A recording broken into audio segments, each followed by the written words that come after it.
Nih tipikal banyak nih orang sales yang kayak gini. Klien nanya apa? Bisa Pak. Klien nanya apa? Bisa. Oke, tanda tangan kontrak. Udah tanda tangan, nggak bisa deliver. Akhirnya kliennya kecewa gitu. In 5, 4, 3, 2, 1, welcome back to I Think Podcast. Dulu dong, tadi kan gue lagi nggak Ya udah nggak siap. apa-apa. Ya udah apapun yang terjadi. Gue kan lagi rapi-rapi. Gak usah rapi, ya kan. Kemarin aja gue tuh sempat podcast sama temen gue bilang kayak, ini kita konsepnya santai ya. Dia benar-benar santai, dia benar-benar tiduran aja gitu. Sampai gue benar podcastan kayak, ya udah mau apa lagi kan?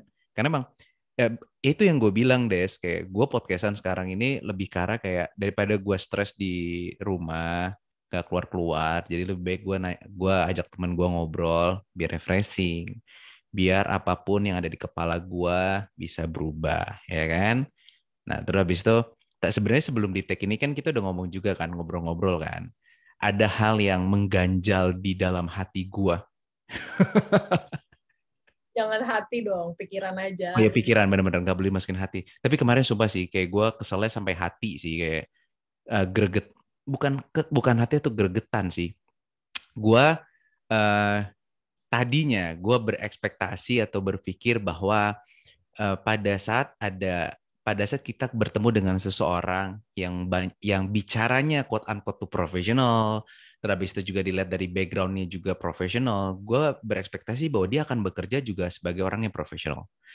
Tetapi kok kayak apa ya? Gue mau bilang dia sotoy nggak sotoy, tapi yang gue lihat bahwa kayak ada kecenderungan sekarang itu mau milenial kayak mau yang seumuran kita kayak merasa tabu pada saat dia bilang kayak gue nggak tahu atau gue nggak bisa.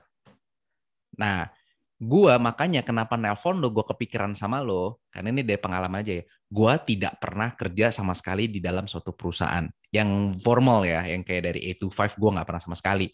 Gue pernah kerja di perusahaan, tapi kan dulu gue sebagai ibarat kata kayak apa ya, marketing, sales, jadi gue di luar. Lo kan pengalaman lo kan kerja di dalam perusahaan nih ya.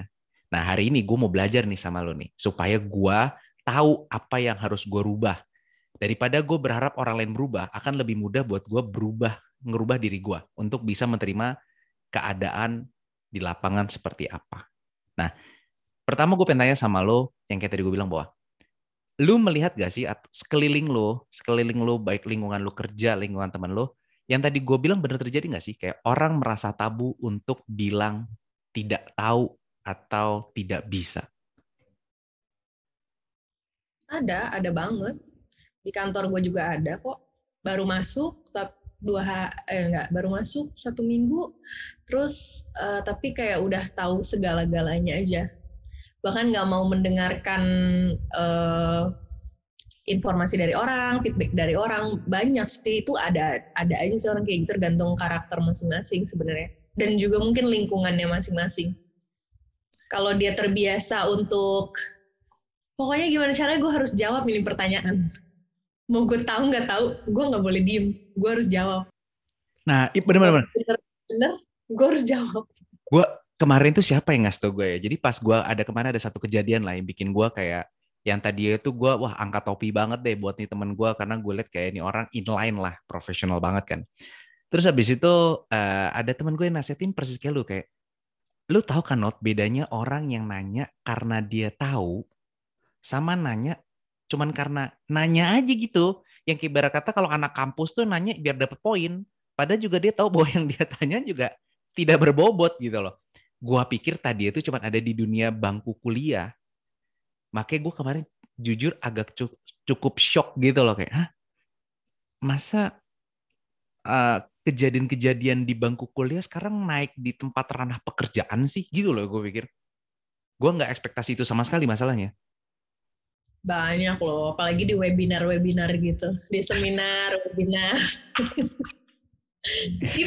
itu cara pansos tuh kayak gitu loh. Gue pun pernah kok ada nih sesi webinar sama speakernya HR director suatu perusahaan besar lah. Ini lu sebagai peserta atau lu sebagai speaker? Oh peserta, gue peserta. Oke. HR director. Oke. HR perusahaan besar. Terus gini, gimana caranya gue harus nanya, gue harus mencari-cari pertanyaan gitu. Biar dilihat aja, maksudnya yang attend di situ kan kayak orang-orang ya profesional juga kan untuk network dan segala macamnya kan. Terus gue bertanya nih suatu pertanyaan sama bapak ini. In the end apa coba setelah dia jawab pertanyaan gue? Apa? Saya lagi cari orang marketing nih di kantor saya, kamu kirim CV-nya ke saya. Lo bayangin. Tapi yang lu tanya itu emang lu nggak tahu atau emang itu nyambung dengan webinarnya atau emang lu cuman kayak lu tahu ini pertanyaan gue juga nggak masuk akal gitu. Yang penting gue nanya aja. Oh enggak, bedanya kalau gue harus mencari pertanyaan yang berbobot. Tapi gue sebenarnya not necessarily nanya sebenarnya. Cuman gue harus nanya kalau gue gitu. Nah, kalau itu menurut gue wajar. Maksud gue kayak apa ya? Pada saat kita mau dapat attention seseorang kan berarti kita harus muncul nih. Ibarat kata kalau lagi di webinar, jangan kan webinar, kita dalam pergaulan pun juga kita pengen dapat attention seseorang kan. Kayak gue sempat pertama kali bikin podcast sama teman gue bilang bahwa lu kan bikin podcast cuman pengen terkenal. Terus gue bilang kayak enggak kok, gue ada konsep gini. Tapi dia cuma bilang bahwa ya terkenal itu bukan tidak harus lo negatif lo. Lu terkenal pun juga bisa yang nanti dikenal orang. Lu kan mencari attention orang. Ya betul gitu kan. Itu gue tidak salahkan. Tapi yang gue mau bertanya sama lo yang dari pengalaman adalah kenapa masih banyak orang yang ibarat kata itu kelakuan di bangku kuliah lo yang lu aja tahu kalau lu nanya itu nggak nyambung. Tapi kok masih bisa dibawa ke di bidang pekerjaan tuh kenapa? Kalau dibilang lingkungan, lu bisa juga jadi dia juga nggak tahu kalau itu nggak nyambung. mati gue. Emang otaknya nggak nyampe aja, ada loh orang-orang kayak gitu. Satu, emang otaknya nggak nyampe. Dua, ya dia pengen cari ya itu perhatian, bukan perhatian ya apa, pengen attract aja dengan dia nanya. Cuman ya gue yang penting nanya deh, yang penting gue bersuara kayak gitu. Tapi nggak ada salahnya kalau dia nanya. Yang salah adalah ketika lo menjawab sesuatu tapi lo ngarang, tapi lo yakin kekeh itu bener. Nah, tapi ini point of view-nya bisa jadi dua nih. Sekarang gini, kalau gue setuju juga sama lo bahwa ada orang yang kadang-kadang juga ditanya, terus abis itu dia juga nggak tahu, dia berusaha untuk menjawab karena terlihat ingin pintar. Nah, ini gue kalau itu sering terjadi banget kayak di webinar-webinar, seminar-seminar gitu kan. Kayak ada peserta yang bertanya, yang menurut gue nih kayak nggak nyambung. Dia aja juga nanyanya juga menurut gue kayak, ini orang nanya apa sih, muter-muter. Tapi bisa-bisa juga ada speaker yang menjawab. Terus gue bilang kayak, pertanyaannya aja nggak jelas, bisa lu jawab tuh gimana caranya gitu loh. Kadang-kadang gue juga pengen ketawa kayak, kayaknya gue masih bodoh deh kayaknya nih. Kayak gue harus belajar nih kayaknya. Tapi pas gue dengar jawabannya, nggak nyambung juga. Orang nanyanya aja nggak jelas gitu loh. Kalau itu gue setuju bahwa itu emang agak annoying banget orang-orang seperti itu. Tapi sekarang gini, lu kan punya pengalaman bekerja juga rata-rata kalau dilihat dari CV lu segala macam kan emang di startup semua, di startup company semuanya gitu kan. Lu, ini kita jujur-jujuran ya, lu pernah nggak ngelewatin di masa yang sekarang lu sadar kayak, ih, kok gue dulu gitu ya? Lu pernah sotoy nggak di masa itu pertama kali lu kerja? Pastilah. Sampai sekarang gue masih sotoy. Tapi gue tahu tempat sotoynya. Dulu gue sotoy lumayan sih, karena kan dulu gue sebelum kerja tuh gue pernah ikut pageant. Ya. Pageant itu kan ya lu memang dilatih di atas panggung. Public speaking. Ketika lu dapat pertanyaan, lu harus jawab. Lu tahu nggak tahu, lu harus jawab. Mau lo ngarang kayak jawabannya, mau lo ngeles kayak gitu kan. Pokoknya intinya lu jawab. Nah, berhubungan sama pekerjaan. Jadi dari situ mental gue kelatih nih. Kalau gue dikasih pertanyaan, gue pokoknya harus jawab gitu. Nggak boleh nih gue diem aja. Harus gue either ngeles atau gue ngarang kayak gitu kan. Nah, ini kebawa di pekerjaan misalnya posisi lo sebagai sales. Ketika lo lagi jualan, klien lo nanya kan tentang produk lo misalnya. Yeah. Nanti gini-gini nih gimana? Kadang ada hal-hal yang harus lo make sure dulu nih ke internal. Nggak langsung lo jeder, jawab bisa kok Pak. Ini tipikal banyak nih orang sales yang kayak gini. Klien nanya apa? Bisa Pak. Klien nanya apa? Bisa. Oke, tanda tangan kontrak. Udah tanda tangan, nggak bisa deliver. Akhirnya kliennya kecewa gitu kan. Nah, dulu mungkin gue sempet bukan ke arah ya nipu atau apa enggak ya, cuman pernah sotoy lah dalam menjawab pertanyaan klien. Lalu gue curhatlah dengan mantan gue. Mantan gue ini kebetulan dia CEO startup, jadi dia ada startup kan sebelumnya. Terus dia bilang, kenapa kamu bilang kayak gitu? Kalau memang nggak tahu jawabannya, bilang aja.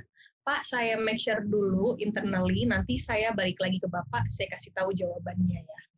Nggak apa-apa, kalau nggak tahu, bilang aja kayak gitu. Itu yang nampar gue. Bener-bener kayak, oke, sejak saat itu gue nggak pernah lagi kayak sesotoy itu yang kayak, ya udah gitu. Kalau gue nggak tahu, lebih baik gue nggak usah ngomong, pertama.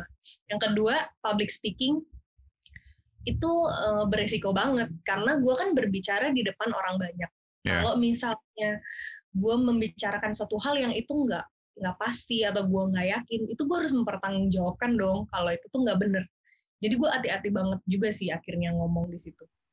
Tapi kan untuk hal misal gini, banyak akhirnya orang berpikir bahwa kayak yang penting ngomong aja dulu, penting ngomong semangat dulu, nanti kalau nggak berhasil tinggal ngomong maaf ya Pak. Karena pertimbangannya masih ada satu kata bahwa maaf yang mereka berekspektasi dengan kata maaf ini bisa merubah semuanya gitu loh.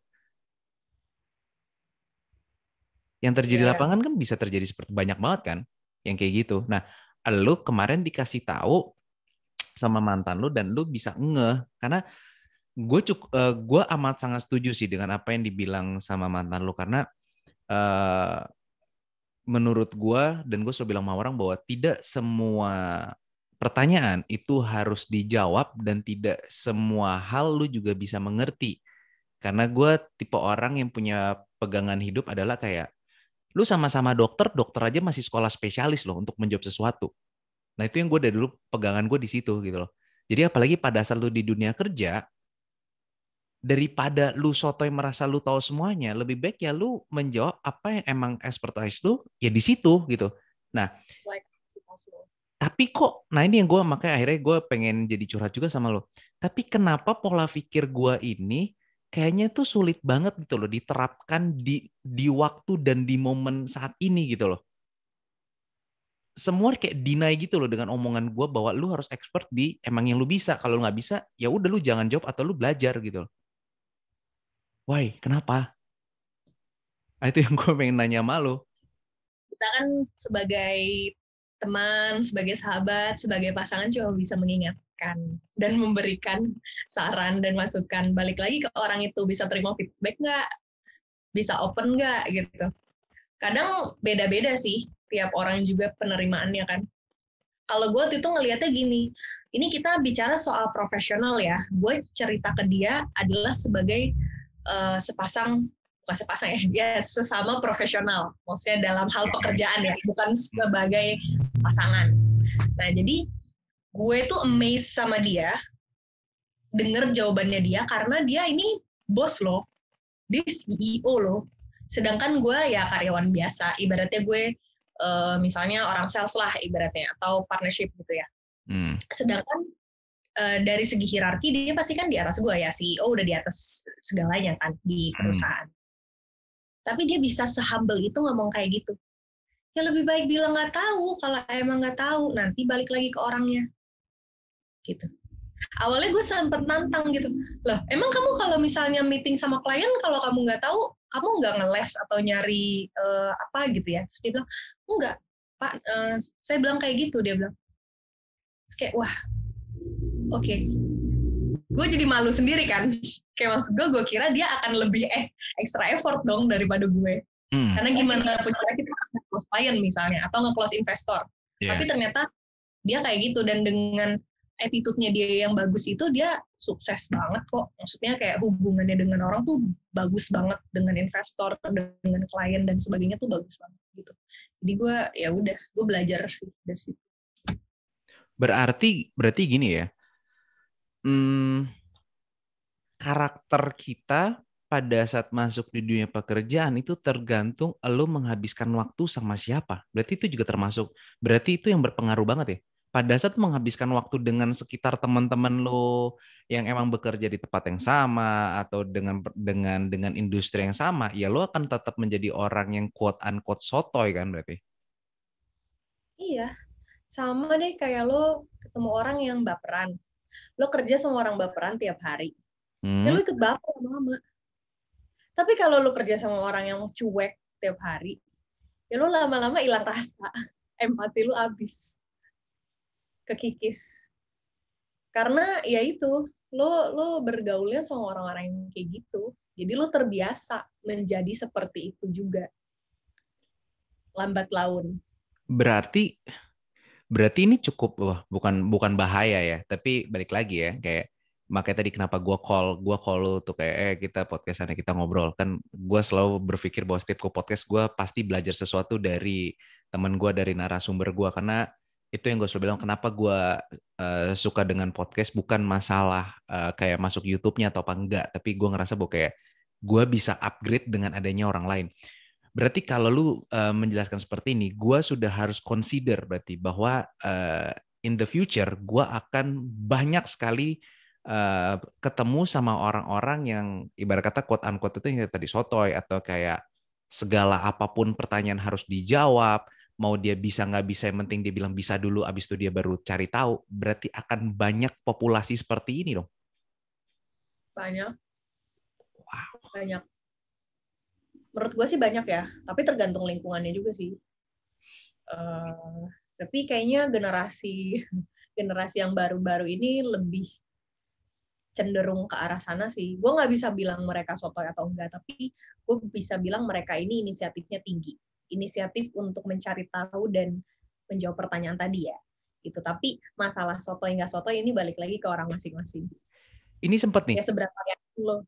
Ini yang kita dulu bilang bahwa di generasi yang sekarang ini mereka itu emang punya kemauan, mereka punya apa ya, punya willingness itu yang cukup tinggi.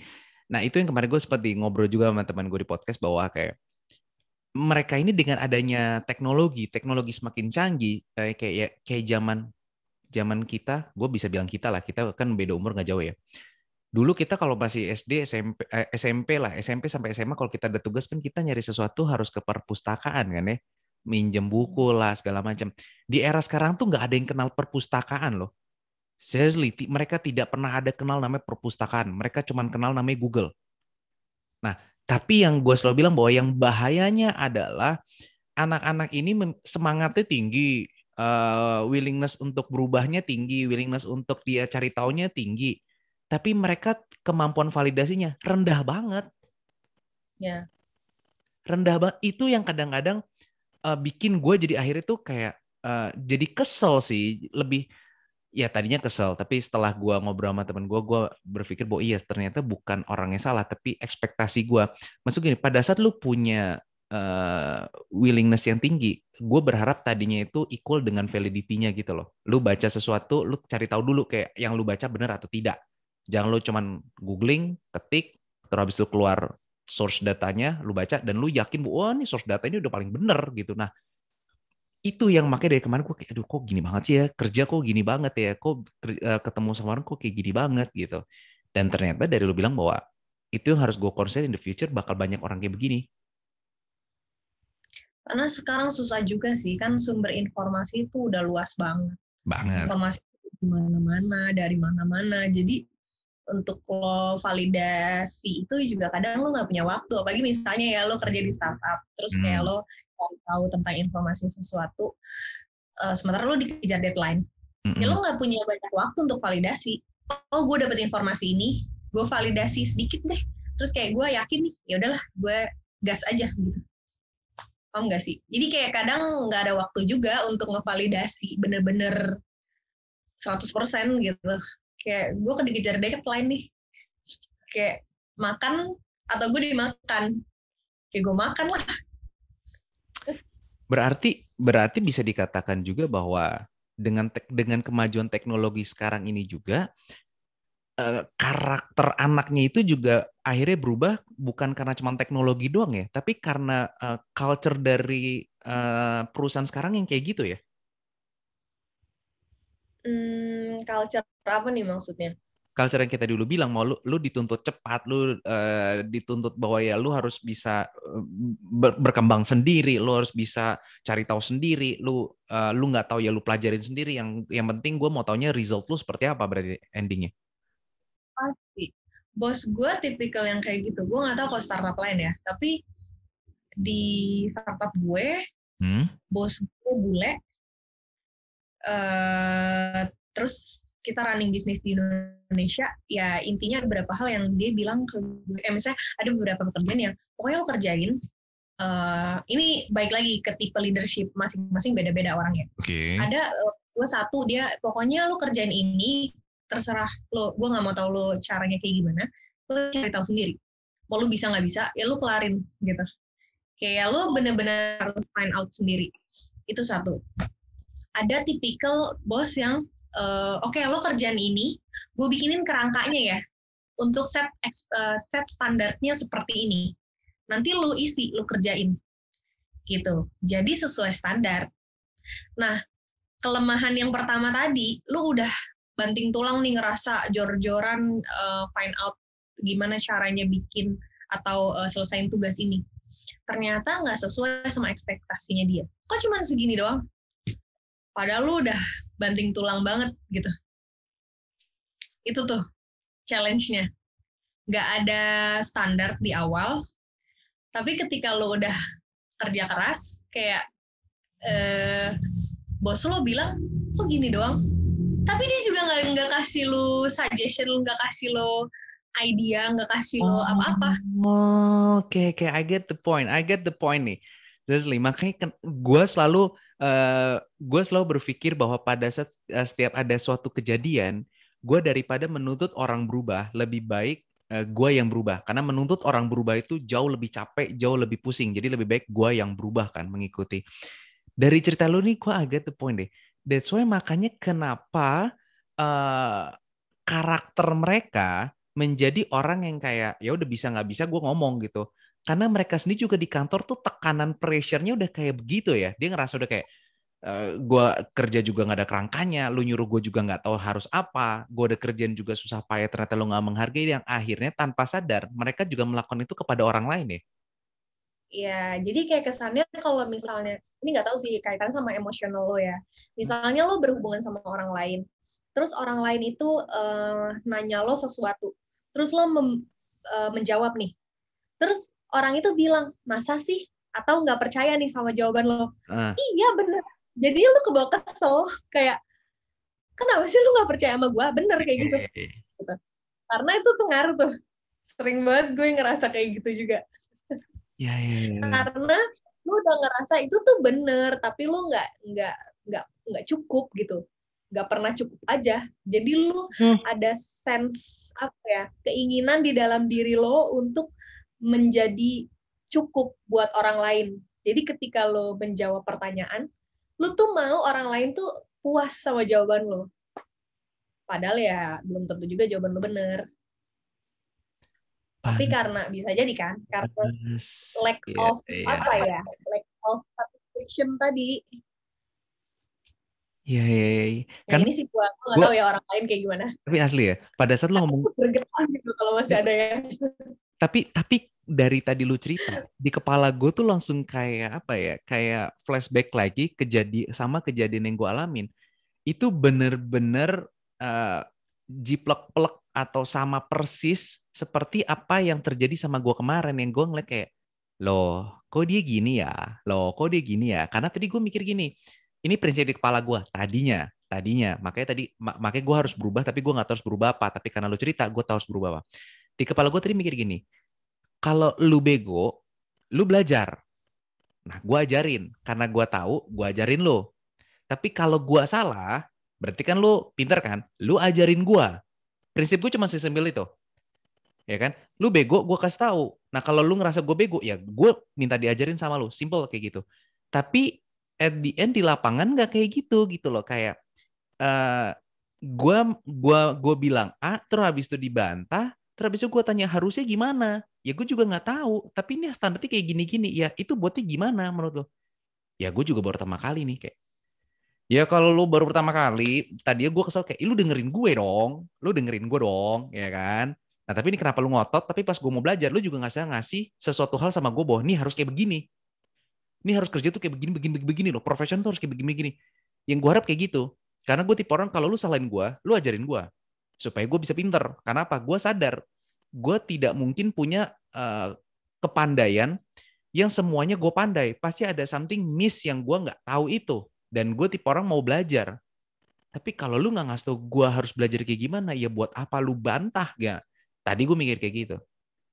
Tapi setelah gue ngomong sama teman gue dan hari ini gue ngobrol sama lu, akhirnya gue tuh nangkep banget gitu loh kayak, iya sih, eh intensitas mereka kan, mereka kerja tiap hari, terus habis itu, ya ini kan juga dari pengalaman lu gue juga tobat kan, selama WFH ini kan kerjanya jadi nggak 8 to 5 kan, kerjanya jadi selama lu masih bisa napas itu kerja lu berarti kan.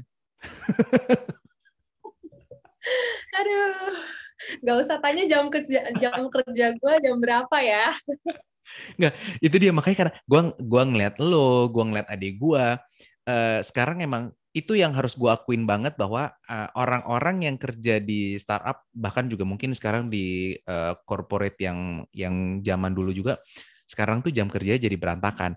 Makanya akhirnya karena gua ngobrol sama lu, gua paham banget karena mereka itu punya tekanan yang cukup tinggi akhirnya di kantor itu ya, yang akhirnya membawa ke trigger ke diri mereka jadi dia kalau ngomong sama orang lain juga kayak gitu akhirnya. Ya, tekanan di kantor parah banget sih, banyak banget.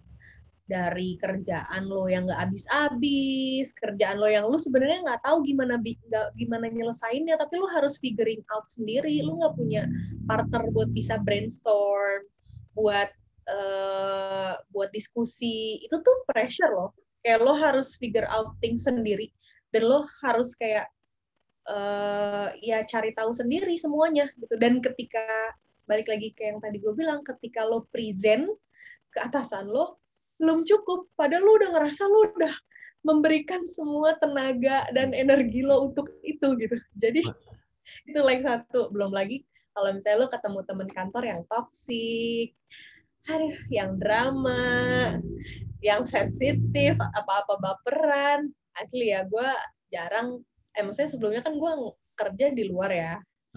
Gue baru 2 tahun inilah kerja di Indonesia, dan gue sangat amat kaget sih melihat orang-orang di sini. Kenapa ya setiap hari tuh kayak baper sana, baper sini, ini dikit. Itu dia makanya. Lu gue lihat background lu dari Malaysia, terus habis itu lu ke Indonesia ya kan. Kemarin itu gue juga ngobrol sama temen gue di Malaysia kan. Kayak apa yang gue pikirin tuh di Malaysia juga orang-orang Malaysia berpikir seperti itu. Tapi gue bilang kayak kenapa gue nyambung dengan pikiran orang Malaysia, tapi mostly orang-orang Indonesia tuh kayak mendinai gue kayak nggak bisa gitu, ini kayak gini kayak. Itu makanya gue juga bingung sama lu pas masuk Indo pasti lu akan ada culture shock banget nih yang tiba-tiba kayak what? Gue dulu kerja nggak gini nih. Gue gak sama orang Malaysia doang kan, gue se-Asia Pasifik kan, jadi emang gue sama orang-orang luar gitu. Jadi pas gue masuk ke Indo kok kayak banyak drama aja gitu di kantor, kayak banyak drama. Jadi waktu lu tuh gak habis buat fokus kerja, tapi waktu lu tuh habis buat hal-hal gak penting, si drama-drama ini. Yang lu ngomong dikit salah, lu report salah dikit baper. Bentar. Tuh. Gue sumpah deh. Semua, aduh. Makanya ini gue bersyukur banget nih. Gue hari ini ngajak orang yang tepat untuk gue introspeksi. Jadi emang gue sengaja, gue setiap malam kalau podcastan, gue harus punya suatu hal yang gue upgrade. Kali kata-kata lu drama, itu adalah kata-kata itu juga yang disebutkan sama yang kejadian gue kemarin gitu. Kayak dibilang, gue nggak mau drama sama sekali ya, nggak mau terjadi. Gue langsung mikir kan kayak, hah? Kerja pakai drama tuh apaan ya? Maksudnya kayak gue bingung gitu loh. Karena kan yang di kepala gue tadinya itu secara profesional. Emang kita bekerja harus kayak gimana. Terus habis itu manner, etik. Itu yang gue selalu bilang bahwa kayak sekarang itu gue nggak bilang semua, tapi banyak banget yang gue ketemu sama orang kayak manner dan attitude dia kerja tuh nol. Gue bakal bilang bahkan ada yang minus menurut gue.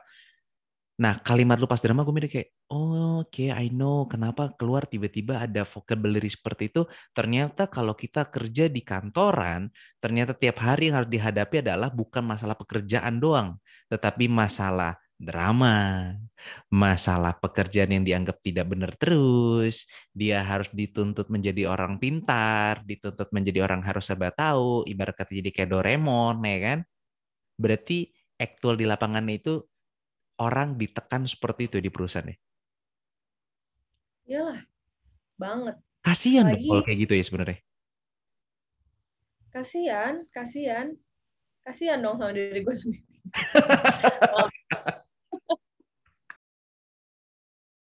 Gue nggak bisa setuju sama itu. Karena kalau misalnya lu udah ngomongin sama perusahaan, itu um, kaitannya sama culture, sama budaya perusahaan. Satu orang lu rekrut kayak gitu, ke bawah-bawahnya kalau lu biarin, makin banyak orang yang akan kayak gitu.